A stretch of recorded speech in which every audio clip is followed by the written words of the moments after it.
I just had a thought, and I had to record it because of the fact that I have been, you know, bouncing back and forth between sleep and, awake. And I'm having these thoughts lately because I've been researching chronobiology, and I just wanted to point reality out to you about our circadian rhythms and everything in our society, and how, and our ultimate argument for why daylight savings time is incredibly unhealthy. I would just like to point out that, or to, let me mentally like reeling, trying to organize my thoughts.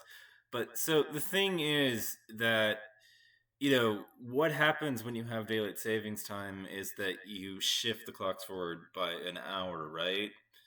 And by doing that, what happens is that, you lose light in the morning, right? So, so that it can be redistributed, towards light in the evening, as a result, and as a consequence of that policy decision, that's what happens. And so you take darkness, you borrow it from the other side, and it gets redistributed into the mornings. And so, basically dawn breaks later as a result, and dusk also sits an hour forward as a result of this policy decision. But I would like to point something out. We have too much darkness in the mornings.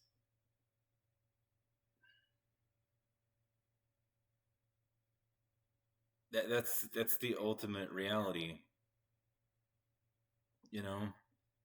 It shouldn't be as bright as it, or it shouldn't be as dark as it is in the morning. And so I would like to just say that, because the timing of that is off, I would say the following about why this doesn't work for almost anyone. Even if you might love the fact that you might be able to get more done in the evening, well, guess what?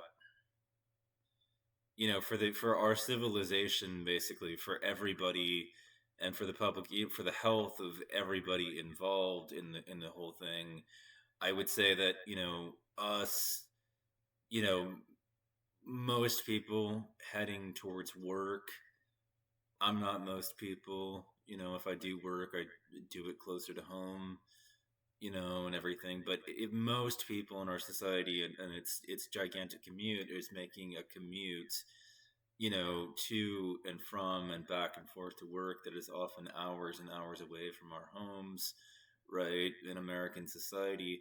Well, if you have it, dawn breaking at a much, much later, the consequence of that is that, when people are going to work in the darkness, guess what happens when you go out, and you're exposed to darkness? What happens? It promotes the hormone melatonin. That's what happens. You get melatonin. And what does melatonin do? It puts you to sleep.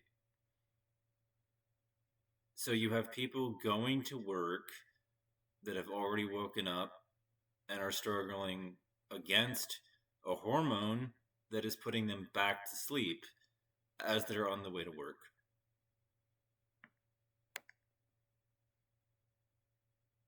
Oh, so that some people can get a little bit of extra work done in the evening. Yeah. I just want to point out that it's there for a reason, and we fuck with it.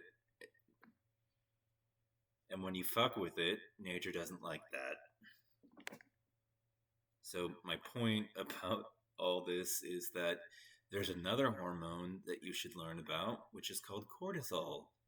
And the thing about that one is that one promotes alertness. And how do you produce it? Well, you get exposed to light. Light is pretty central to the promotion of cortisol. So there's this balance between these two hormones, and we fuck it up with daylight savings. Cortisol promotes alertness and wakefulness and that sort of thing. That's what it does. That's what it's responsible for. And so you've got these two hormones that would create a rhythm between the two hormones. Doesn't that sound a lot like a circadian rhythm?